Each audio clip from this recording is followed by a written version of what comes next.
send offline over here.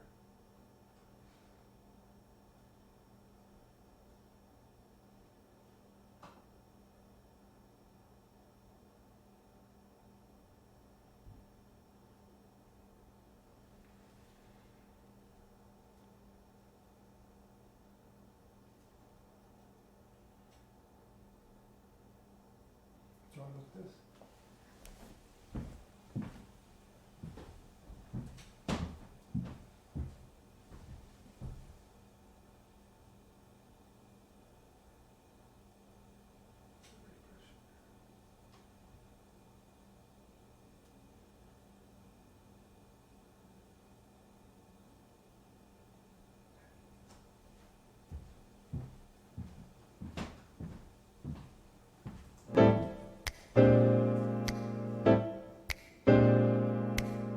Peel me a grape, scratch me some ice, skin me a peach and save the fuzz for my pillow.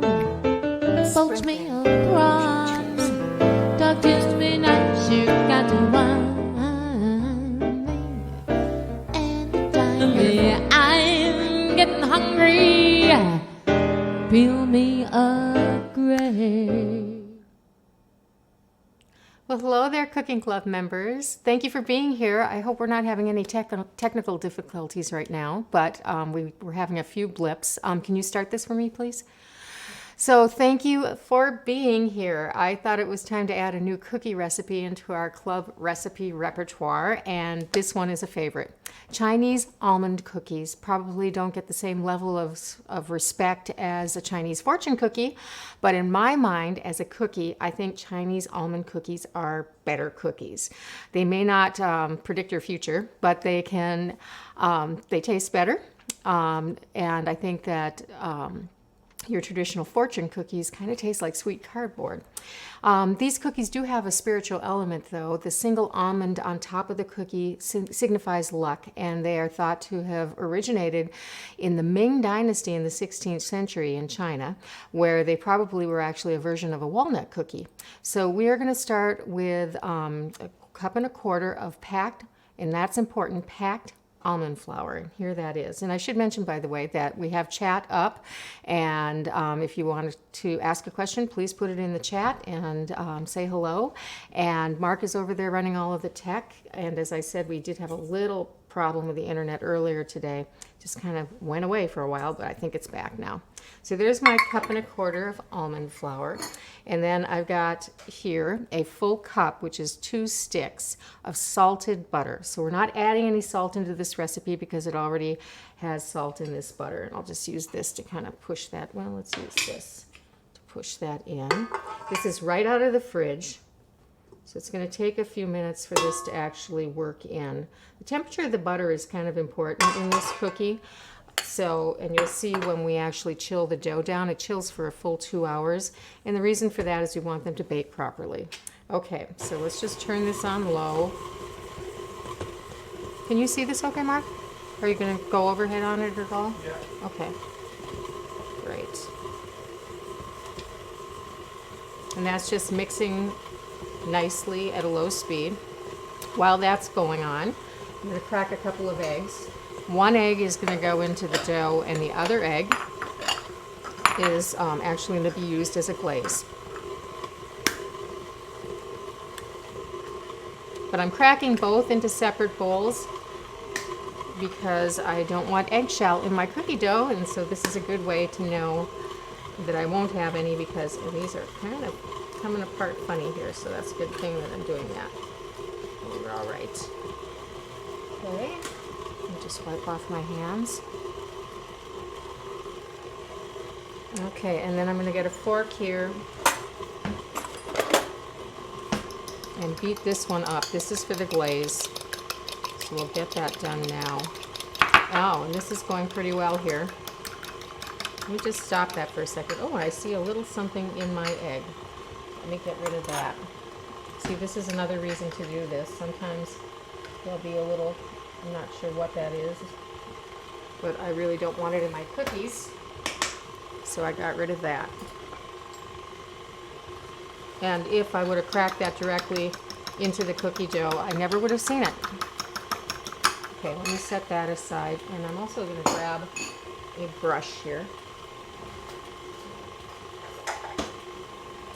I'll need that in a second. Okay, let's get back to this. Let me just stop this, scrape this off of the beater.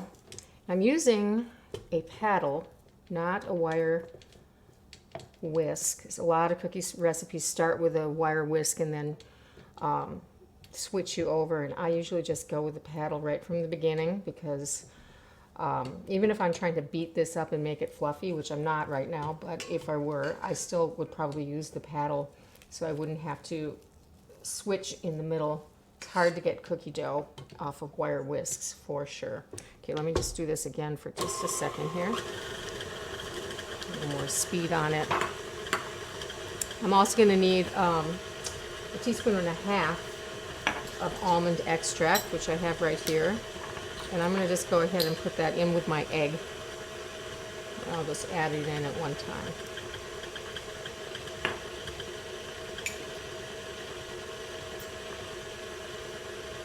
Wow, is that almondy? So it's going to have a lot of that good flavor.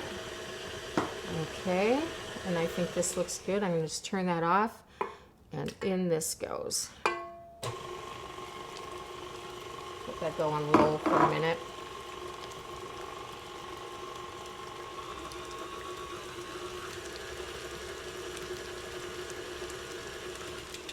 And I'm going to lift this up and again take it off of my beater. Lots of butter in this cookie for sure.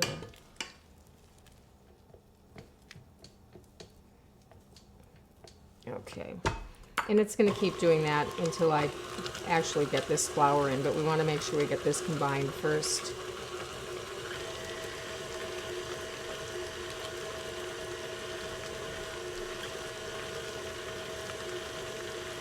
Okay, then let's get these ingredients together. This is 1 3/4 cups of all-purpose flour and 1 1/8 cups of sugar.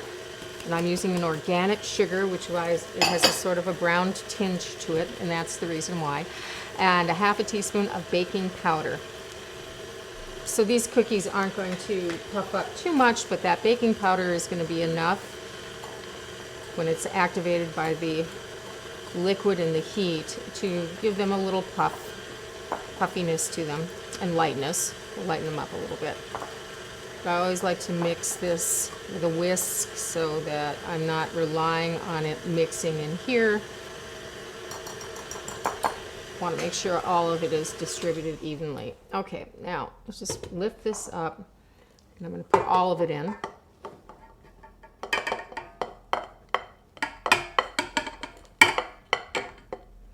Okay, and then let's mix that up. We'll start low, of course, because the flour will tend to just kick up if you started it on a high speed. So do it slow at first until it starts to get incorporated, and then you can pick the speed up a little bit.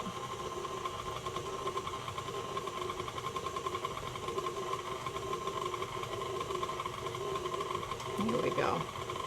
So let's just turn it up to medium and let it kind of work its way around, and the dough will start to pick up and gather together. And I think what I'll do is stop this for a second and just scrape it down, give it a little help, and then scrape across the bottom to make sure that what's underneath where that beater is hitting is actually getting incorporated. Okay, let me get that out of there. Good. Okay, one last time here. There we go.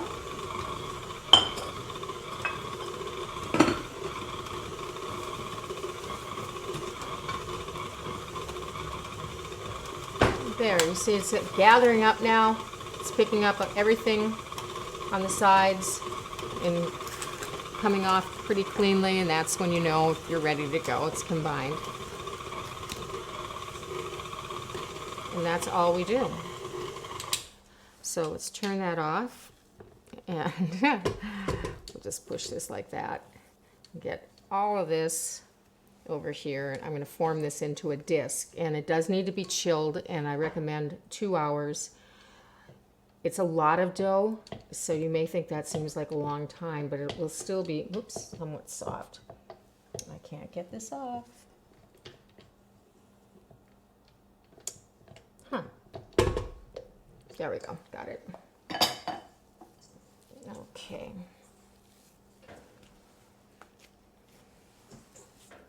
I'm gonna do this right on the saran wrap.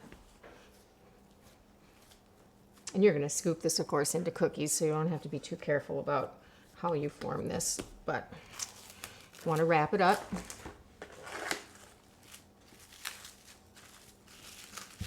That, put it on a plate, and put it in your fridge. I'm gonna pretend I'm doing that, but I'm not really gonna do it right now. And then let me just wipe off my hands. So I made some cookie dough earlier today so that we wouldn't have to wait the 2 hours for that to chill. Let me just get that out.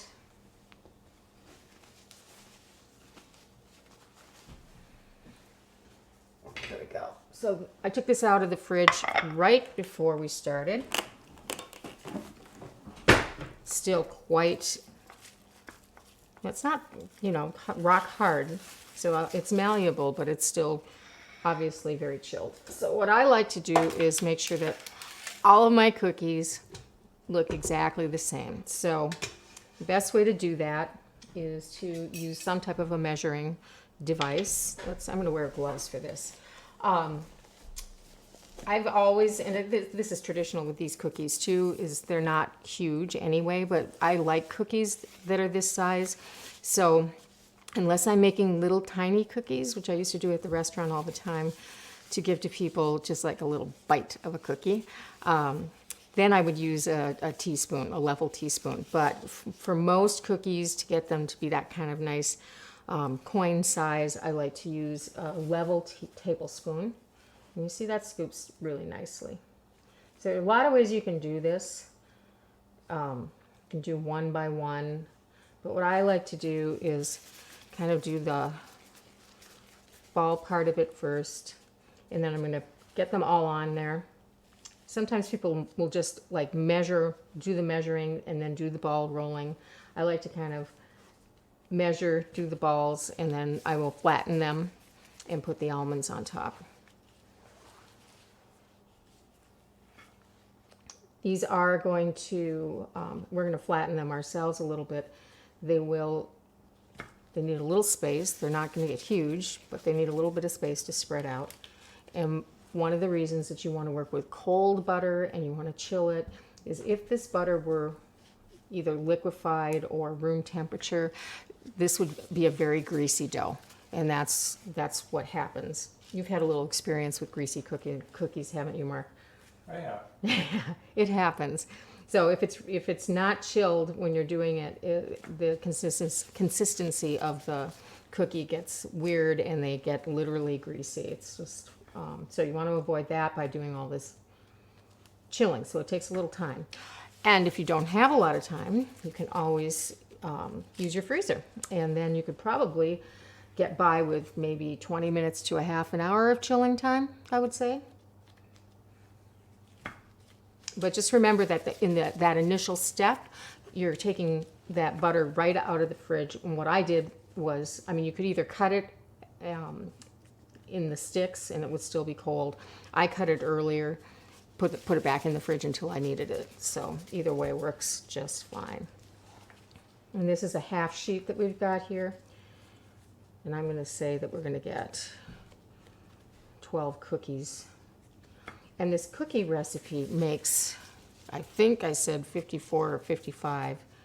I thought I was going to get 60, but once I went through a batch, I think I got 54. So you're going to get a lot of cookies. But there are a couple of things you can do. You can make what you need and freeze the rest of the dough. That works really well. Just double wrap it. You can form the cookies and freeze them and then bake them later. That would add maybe a minute or two to the baking time, but not much. And you would bake them from frozen. Or you can bake the cookies, finish them, and then just freeze them then, which is what I did because we're going to have 3 batches of these. So we're going to have around 150, 60 cookies at the end of the day. Okay. So there are my little balls. Let me set this aside. Okay. Then I like to take the palm of my hand and just press them down, give them a little guidance in terms of what they're supposed to be doing. So I want them to have some flatness to them, not pressing too much, but just gently pressing them into, like I said, almost a coin shape, a disc shape. Like that. And then I've got here some sliced almonds, not slivered almonds, sliced almonds. And these are blanched, so they don't have any of the almond skin on them. Sometimes they do, which is nice too, but these are blanched first. So, but there are some really nice pieces in here, and I try to go through visually and pick whole ones because they're prettier. Like that. And as I'm pressing these in, I just want to make sure that oops, that's not a whole one, they stay on the cookie. And it's pushing it down a little further, which is totally fine.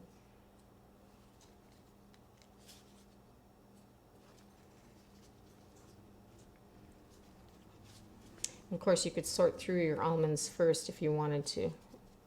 I mean, sometimes when you buy them like this, you'll get a lot of jagged pieces. Especially if once you get through your 50 cookies. So you can sort through them if you want to do that. Okay, here is my egg.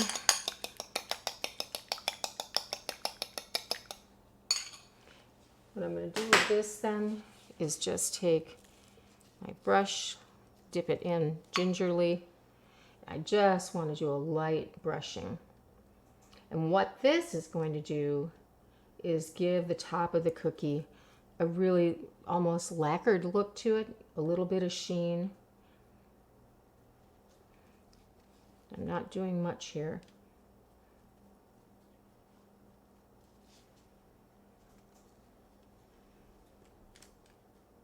I think it's time to buy a new pastry brush. What do you think, Mark? Looks like it. I don't know what happened here. I think something happened in the dishwasher. I would have pulled a different one if I had it out earlier.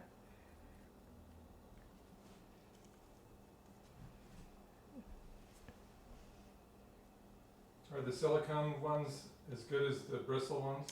You know, it depends on what you're doing.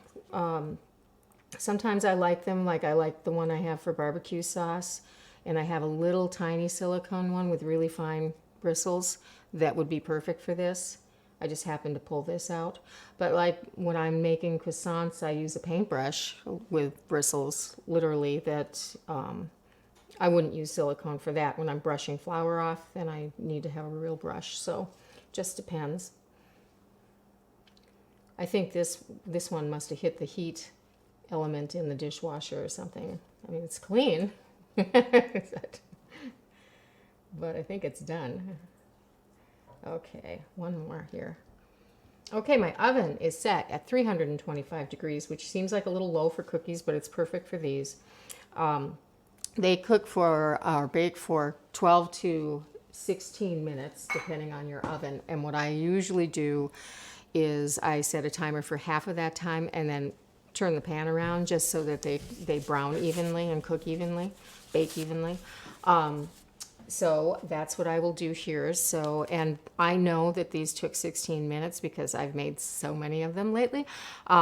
So Mark, can you set a timer for 8 minutes? And I'll put these in at 325.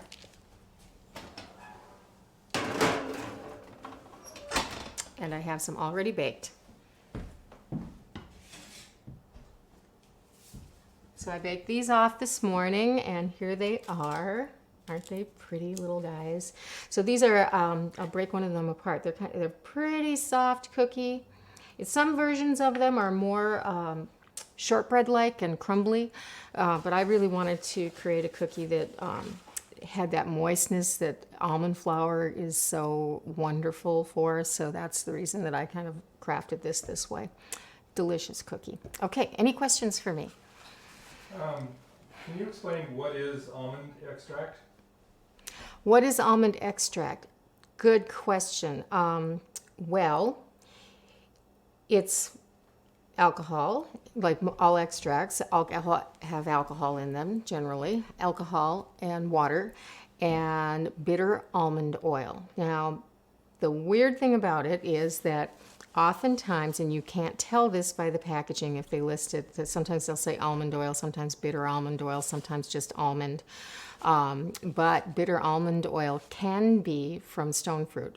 So some almond extracts actually don't have any almonds. They're getting that flavor extracted from a stone fruit pit. So not the almond.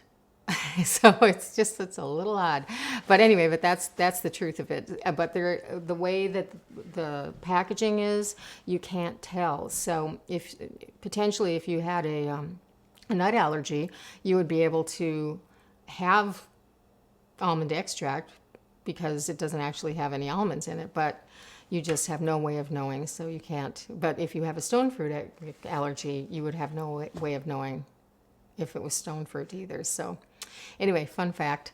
That's what I know about that.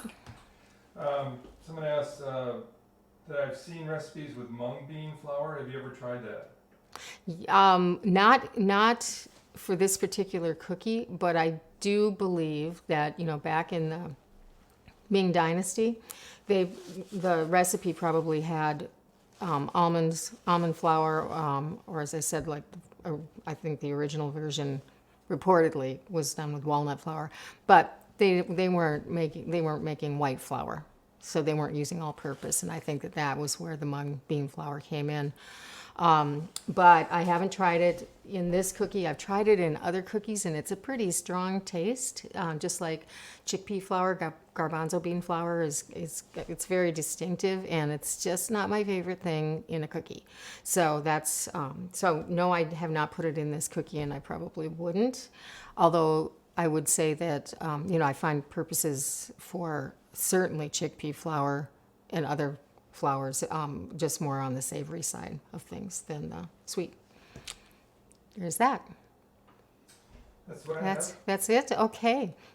Well, I hope you enjoy making these cookies. They are delicious. We should talk about what we have coming up. Do you have some of that? Okay. I have to see it so that I can remember what it is. The event next Thursday? Okay. Yeah, let's do the event next Thursday. So next Thursday for Facebook Live are actually going to be at the Fine Spirits event that is in downtown Minneapolis. It's put on by Minnesota Monthly, and I'm going to be demoing these corn fritters, which you can put up with limey pea sauce. And they are delicious, and they are beautiful. These are little tiny ones, and that's what we're going to sample for people, and I'll be making larger ones. So that is what we're doing on Thursday evening. I'm not sure what time we're streaming at this point. It's probably going to be a little later, maybe 6:45 or so. We'll start, and we're going to do some interviews and have some fun with it, because it's all going to be done on iPhone. So it's not going to be this kind of a setup. So that is next Thursday. Next Saturday we are off. No member webinar, just because of everything that we've had going on with that event. But the following week on Facebook Live, we will be doing veal scallopini piccata. You got it? Yeah. Okay. There it is. Oh, this is a beautiful recipe, and we're going to work with some really nice little veal cutlets that are going to be wonderful. The lemon slices are actually cooked right in, so that by the time you're done, they're almost like preserved lemons, and they have that kind of bitterness to them, which is really nice with this. So that is next Thursday, not this coming, but the week after. And then the following Saturday, we are doing a lemon olive oil sponge cake. And this is a lovely dessert, especially for summer. And it's a beautiful sponge cake. It rises really nicely. I'm making it in a spring form, which is great. You still have to tip it upside down so it doesn't fall, because it needs that. It needs to cool with gravity upside down. So anyway, that's what we're doing then. And that's what we've got for tonight. Okay. I did not mention that you can hop over to Zoom because I'll be there in a little bit if you want to talk to me in person, and I'd love that. And I want to thank everyone for coming. I'll see you next week. Bye. Mwah.